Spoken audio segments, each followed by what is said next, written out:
Now, this year's New York Forum Africa, which was held in Libreville, Gabon, was focused on the importance of the local African economic fabric and notably on small and medium-sized enterprises. CNBC Africa's head of West Africa, Frederick van der Viver, talked to Alassane Ouattara, the president of Côte d'Ivoire, to get more on his growth expectations for his country's economy. Let's check. Beginning. Years to come are going to be even better.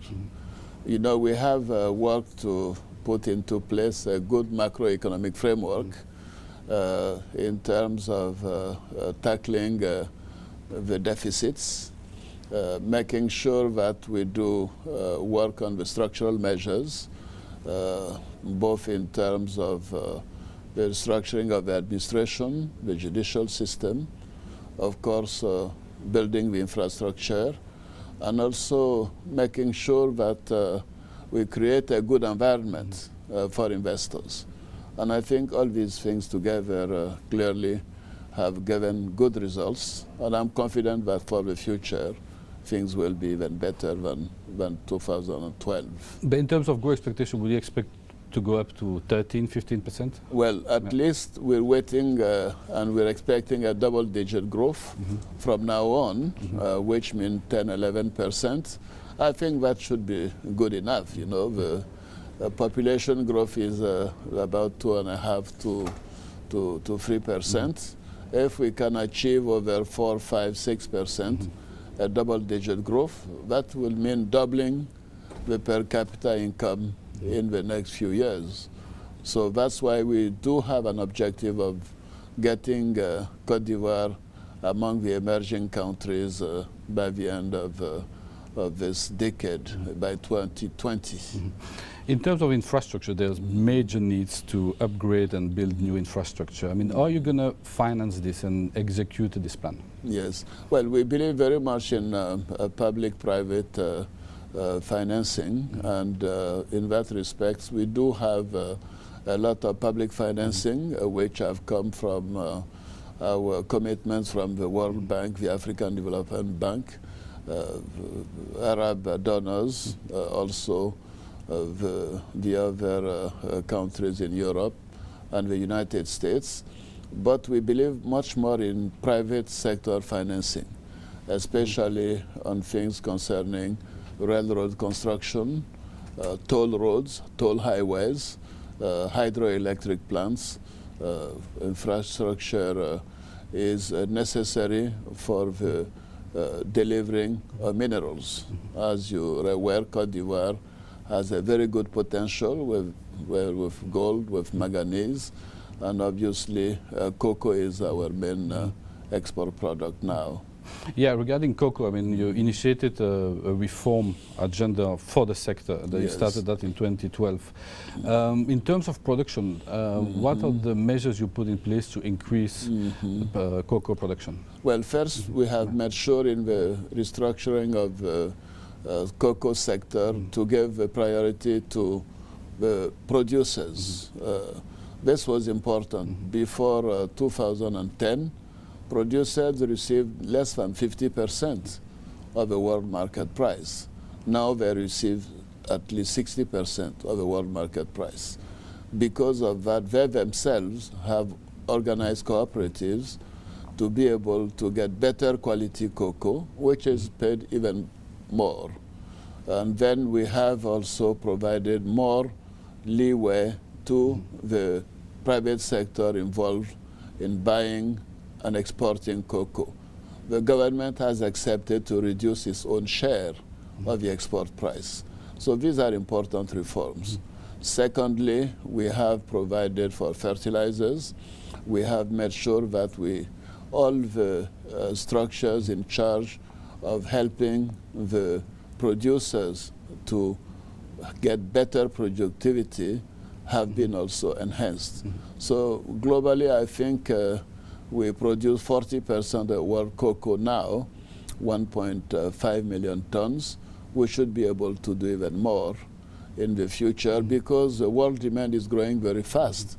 As you know, China and India are liking chocolate, so it's not only Europe and Africa and Latin America, with that, we have clearly good prospects for price increases at the international level. And I mean, as you mentioned recently at the New York Forum, I mean, the last 10 years were not the best for the history of the country. Yes. And I mean, how far are you with the reconciliation process in Côte d'Ivoire? Well, the reconciliation process is going well. One has to make a difference between reconciling the people and getting inclusiveness in terms of the political process. Now, in terms of the people, we have peace, we have security now in Côte d'Ivoire. And the population, we can see whether in the towns or in the villages are living together in peace, sending their children to school together, going to the health centers together, going to the hospitals together, and so forth. So the population has now started again to know that it's important to live together in peace. Now, the political process has been a bit difficult because the former president's party has not accepted to be in part of government. They have not accepted to go to the congressional elections. They have not accepted to go to the local elections. But time will do its positive effect. I continue to have a dialogue with the opposition parties. Many of them have come into the process. The others will be coming with time. As the president of all Ivorians, my duty is to continue to work so that everyone can get involved in helping to build a modern Côte d'Ivoire. I'm going back to the economy, and I'm going to quote your oil and gas minister. I mean, with the recent discovery Côte d'Ivoire did at the beginning of the year, he said that in the next 3 to 5 years, you probably reach 200,000 barrels per day. And that's massive from where you are now. Yes. Is this something that it would be achievable? Well, I don't know. That depends on the companies which are exploring and exploiting oil. Of course, I'd like them to even produce more and to produce like in Gabon, nearly 300,000 barrels per day. And this will be very good for us. And but the prospects are very good. Prospects are good, and we do think that not only just on oil, but also on gas. And we have also discovered that we have a lot of deposits of gold and manganese, iron ore. So clearly, Côte d'Ivoire in the next 4 or 5 years could be a major producer of raw materials. So the challenge will be to process that in Côte d'Ivoire to promote industrialization, as I indicated at the forum.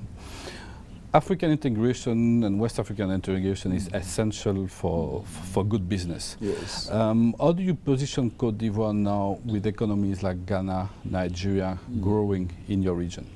No, I think globally the African continent has been doing very well over the past 10 years, but we need to do more to grow faster and to have a more inclusive growth so that we can reduce poverty. Clearly, Côte d'Ivoire has been doing quite well on that, but that's not enough. I believe in integration. For Côte d'Ivoire to have a sustained growth, we have to get neighbors like Ghana, like Burkina Faso, Mali, especially Nigeria, have also to grow, so we can have a market in the sub-region. And intra-African trade is very important, and that should be the real source of growth in the next generation. So we'll be very much working hard at making sure that we do get regional growth, inter-African